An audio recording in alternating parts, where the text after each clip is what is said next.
Hey guys, I want to thank you guys for joining the quest again today. If I sound a little bit off or different, it's because I'm sick while recording this, unfortunately. But I wanted to give you guys my best movies of the year so far. I haven't really seen every movie in 2016, unfortunately. Just some car issues, me moving. I had to cancel my movie pass recently. So basically, the month of January to February and basically the fall, I pretty much missed a lot of movies that I wanted to see. So this is just my list. Your list may be different, obviously. And let's get started. First off, I have some honorable mentions. 2016 was pretty much a good year for all the movies I saw. I liked Hella High Water, Kubo and the Two Strings, Deadpool, 10 Cloverfield Lane, Ip Man 3, Snowden, The Green Room, The Nice Guys, The Jungle Book, The Light Between Oceans. Also, there is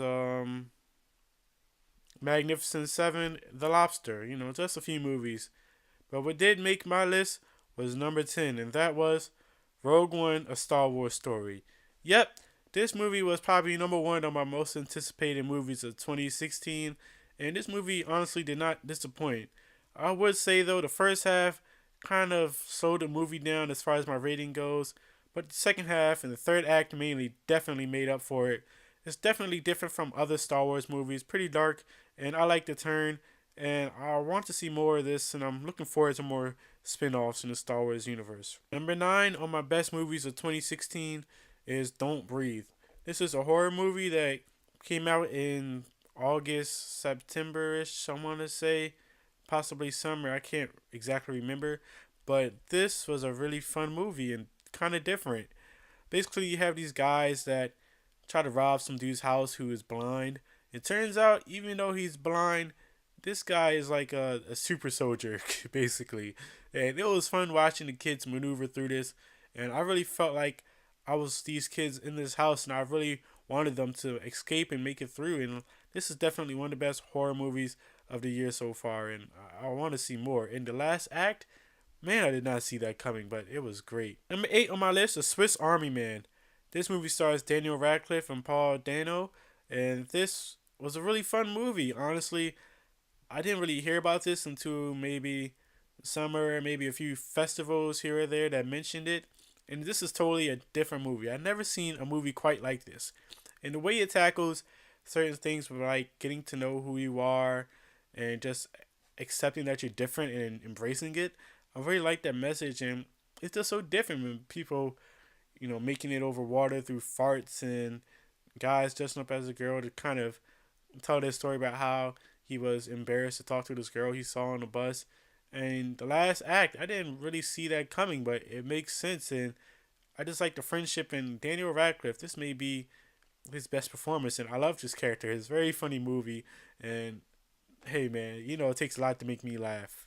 Number 7 on my list is Doctor Strange.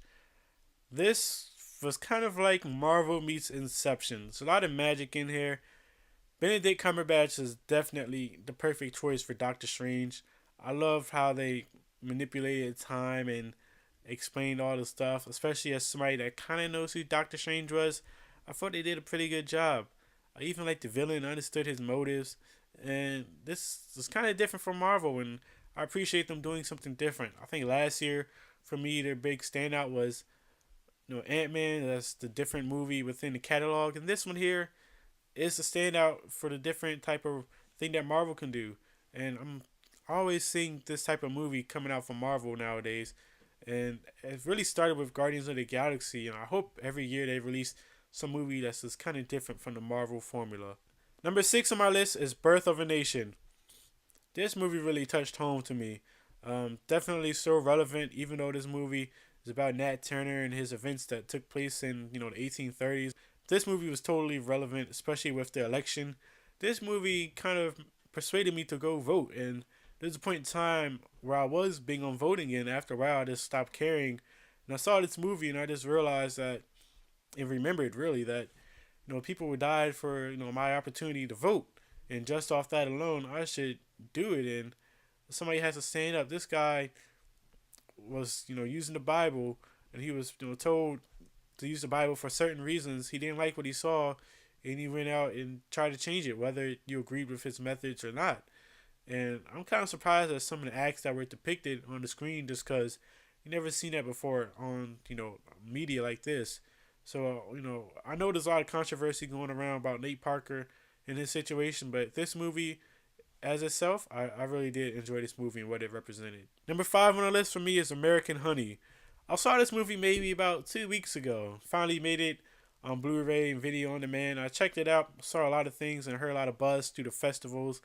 And for a 3 hour movie, I was never bored at all.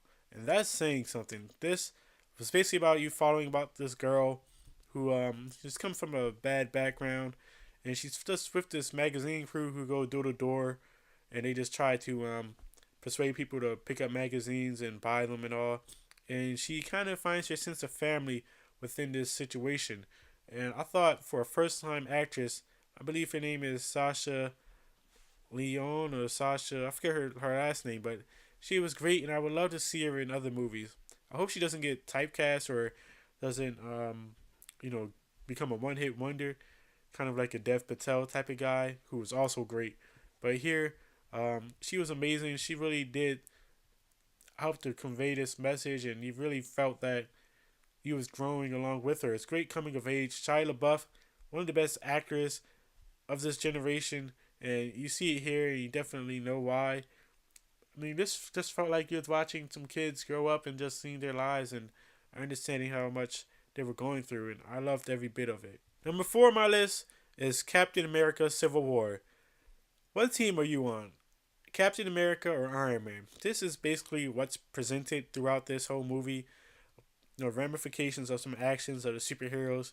They're trying to, have people, the superheroes, come out and, since everybody's known versus the actual comic book where people didn't know who was who, they basically want them to be regulated by the government as to what missions they can go on, what they can do, and, Captain America's like, no, we can't do that. Yes, something bad happened, but I'd rather this bad thing happen for some people versus, the majority, not being safe and all. And I really was kind of flip flopping throughout the movie about whose side was on. At the end, I was basically on Captain America's side, but there's some great action scenes in here, even though some of it is a little bit shaky. And I just like the whole dilemma. This is probably the most mature movie in the MCU as far as themes go, and it kind of tackles like the Dark Knight type of situation as far as justice and what that means. And honestly, the Captain America series is arguably the best trilogy since the Dark Knight. Number 3 on my list is Zootopia. I really love this movie. I saw this with my brother and sisters, and this movie tackles themes like stereotypes, sexism, anything like that. It pretty much tackles, but it does it with animals, and that right there kind of lets the audience take in what the theme is, and just it's less personal. You don't really feel attacked when it does this, and you kind of just question the different themes and the moralities of how we are as people. And I thought this was a good kind of representation of our culture and what's going on. Number 2 on my list is The Witch. When I saw this movie for the first time in theaters, I remember coming out crying, knowing that a lot of this stuff was coming from actual journals and it's folk tales that was going on through this time. And I saw this a few times since I got the Blu-ray, and it still holds up. This is not a jump scare type of movie, even though there are some, but they fit within the themes and the context of the movie. This is more of a slow burn, slow bruise, and instead of it being like a monster, like a Michael Myers or whatever, that this is the bad guy. It's just about the paranoia that the family has and how they're tearing each other apart based on this superstition and their beliefs. And I really like how it tackles how the people coming to this new world didn't really know what to expect and to explain stuff. They kind of just scapegoated each other, and it's really scary. And I really did like this movie, and I like the themes and what this represented. But if you've been following my channel all year, you know that the number 1 movie to me of the year is The Neon Demon. Yep, that's right. The Neon Demon to me is the best movie of 2016. Technically, the cinematography is amazing. There's no movie that's touched this all year. I like the themes to how it talks about beauty, how we put value on things that are not important, You know, how we kind of get built up into our egos based on what other people think and believe about us.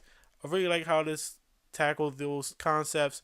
And I really felt that this was a mature movie. I feel like normally Nicholas Winding Refn does movies that deal with masculinity, but for him to tackle the feminine side and talk about the females and use actual models and talk about their experience within the world, and you kind of see how messed up that is. I really felt that this was, the best movie of the year, and I kind of did an analysis if you haven't saw that. So these are my best movies of 2016. I hope you enjoyed it. I understand your list may be different. Like I said earlier, I couldn't see every movie. I really wanted to see, Moonlight, Arrival, Nocturnal Animals, a whole bunch of movies, but I just couldn't see it just cause. But let me know what your list is. If you want to hit the like button for this channel, you want to hit the subscribe button for this video, and you want to join the quest.